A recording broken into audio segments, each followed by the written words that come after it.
قومی اقتصادی سروے 2024-25 کے مطابق انفارمیشن ٹیکنالوجی ملک کا تیزی سے ترقی کرنے والا شعبہ ہے۔ آئی ٹی برآمدات میں 23.7% اضافہ ہوا اور یہ 2.825 ارب ڈالر تک پہنچ گئی۔ مارچ 2025 میں آئی ٹی برآمدات $342 ملین رہیں۔ سب سے زیادہ تجارتی سرپلس 2004 ارب ڈالر رہا۔ $400 ملین فری لانسرز نے ملک لائے۔ 1900 سے زائد اسٹاک ایپس کو تربیت ملی۔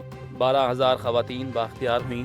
ٹیلی کام سیکٹر کی آمدن $803 ارب رہی۔ صارفین کی تعداد 199.9 ملین اور ٹیلی ڈینسٹی 81.3% ریکارڈ ہوئی۔ پاک چین آئی ٹی گروپ قائم ہے اور عالمی مارکیٹ میں پاکستانی سافٹ ویئر کی مانگ میں اضافہ ہو رہا ہے۔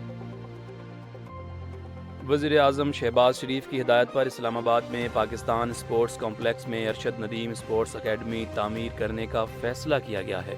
بجٹ میں اس منصوبے کے لیے فنڈز مختص کرنے کی تجویز دی گئی ہے۔ منصوبے کی مجموعی لاگت 2 ارب 85 کروڑ 26 لاکھ روپے ہے اور ہائی پرفارمنس اسپورٹس اکیڈمی کے لیے 30 کروڑ روپے مخصوص کرنے کی تجویز شامل ہے۔ یہ اکیڈمی پاکستان میں کھیلوں کی ترقی کے لیے اہم کردار ادا کرے گی۔ وفاقی وزیر خزانہ محمد اورنگزیب نے قومی اقتصادی سروے 2024-25 پیش کرتے ہوئے کہا ہے کہ عالمی سطح پر پیداوار کی شرح کم ہو کر 2.8% رہ گئی ہے، جبکہ پاکستان کی جی ڈی پی میں بہتری آئی ہے۔ 2 سال قبل مہنگائی 29% تھی، جو اب کم ہو کر 4.6% پر آ گئی ہے۔ انہوں نے کہا کہ حکومت نے معاشی ڈی این اے بدلنے کے لیے ٹیکس، انرجی اور پینشن ریفارمز پر کام تیز کر دیا ہے۔ گردشی قرضے کے خاتمے کے لیے بینکوں سے معاہدہ ہو چکا ہے، جبکہ 24 اداروں کو نجکاری کے لیے ریفر کیا گیا ہے۔ پالیسی ریٹ 22 سے کم ہو کر 11% ہو گیا ہے اور 43 وزارتوں 400 محکموں کی رائٹ سائزنگ کی جا رہی ہے۔ ان تمام اقدامات سے معیشت میں بہتری کی امید ہے۔ نئے مالی سال 2025-26 کا 17,600 ارب روپے کا حجم کا بجٹ کل قومی اسمبلی میں پیش کیا جائے گا۔ دفاعی بجٹ میں 18% اضافے اور قرضوں کی ادائیگی پر 6,200 ارب روپے خرچ کرنے کی تجویز دی گئی ہے۔ ٹیکس وصولی کا ہدف 14,130 ارب اور مجموعی آمدن کا تخمینہ 19,400 ارب روپے لگایا گیا ہے۔ سرکاری ملازمین کی تنخواہوں میں 10% اور پینشن میں 5 سے 7.5% اضافے کی تجویز زیر غور ہے۔ تعلیم کے لیے 13.58 ارب، صحت کے لیے 14.30 ارب اور آئی ٹی کے لیے 16.22 ارب روپے مختص کیے جانے کا امکان ہے۔ بجٹ پر بحث 13 سے 21 جون تک ہوگی، جبکہ 26 جون کو فائنانس بل کی منظوری دی جائے گی۔ اسپیکر ایاز صادق نے شیڈول کی منظوری دے دی ہے اور تمام جماعتوں کو بحث میں شرکت کا موقع دیا جائے گا۔ بجٹ کے بعد صوبے بھی اپنے بجٹ پیش کریں گے۔ وزیر اطلاعات عطا تارڑ نے کہا ہے کہ وزیر اعظم شہباز شریف اور فیلڈ مارشل عاصم منیر کی قیادت میں پاکستان نے نمایاں عسکری اور سفارتی کامیابیاں حاصل کی۔ وزیر اعظم کے سعودی عرب، ترکیہ، ایران، آذربائیجان اور تاجکستان کے دورے پاکستان کے عالمی وقار میں اضافے کا باعث بنے۔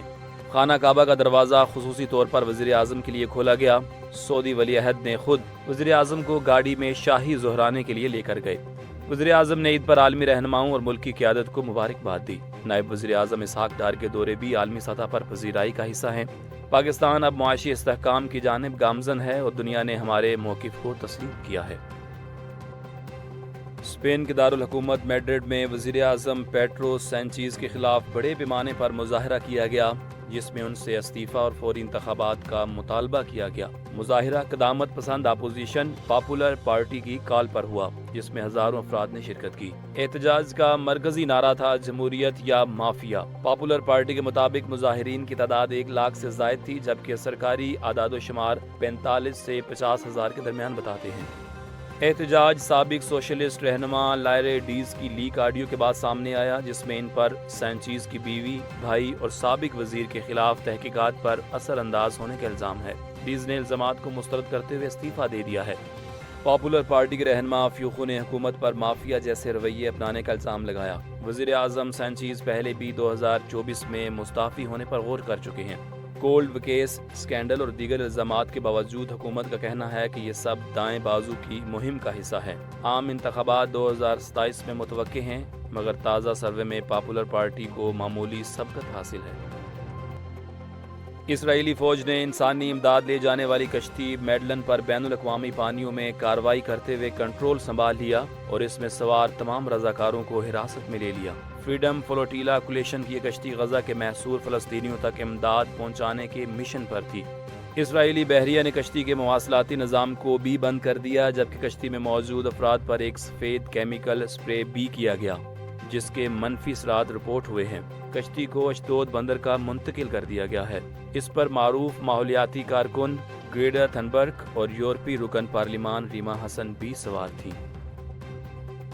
برطانوی یونیورسٹی کے طبیعیات دانوں نے نینو ٹیکنالوجی کا استعمال کرتے ہوئے دنیا کا سب سے چھوٹا وائلن بنایا ہے جسے مائکروسکوپ کے بغیر دیکھا نہیں جا سکتا۔ یہ پلاٹینیم کا بنا ہوا 35 مائکرون لمبا اور 13 مائکرون چوڑا ہے، جو انسانی بال سے بھی باریک ہے، کیونکہ انسانی بال کی موٹائی 17 سے 180 مائکرون کے درمیان ہوتی ہے۔ محققین نے اس نینو سائز آلے کو اپنی نئی نینو لیتھوگرافی ٹیکنالوجی کی صلاحیتوں کو ظاہر کرنے کے لیے تیار کیا ہے، جو سائنسدانوں کو انتہائی چھوٹے اشیاء اور ڈھانچے بنانے کی سہولت دیتی ہے۔ محکمہ موسمیات نے آج سے 12 جون تک ملک بھر میں شدید گرمی کی لہر کی پیشگوئی کی ہے۔ بالائی علاقوں میں درجہ حرارت معمول سے 5 سے 7 ڈگری، جبکہ سندھ، جنوبی پنجاب اور بلوچستان میں 4 سے 6 ڈگری سینٹی گریڈ زیادہ رہنے کا امکان ہے۔ پنجاب، سندھ اور بلوچستان کے میدانی علاقوں میں گرد آلود ہوائیں چلنے کا بھی خدشہ ہے۔ یویفا نیشنل کپ کا سنسنی خیز فائنل پرتگال نے اپنے نام کر لیا۔ دفاعی چیمپئنز اسپین کو پنلٹی ککس پر 3 کے مقابلے میں 5 گول سے شکست ہوئی۔ میچ کے مقررہ وقت اور اضافی وقت میں دونوں ٹیمیں 2-2 گول کرنے میں کامیاب ہوئیں، لیکن فیصلہ پنلٹی ککس پر ہوا۔ تیسری پوزیشن کے میچ میں فرانس نے جرمنی کو 2-0 سے شکست دی۔ اس میچ میں کلیان مباپے نے اپنے انٹرنیشنل گولز کی 50 بھی مکمل کی۔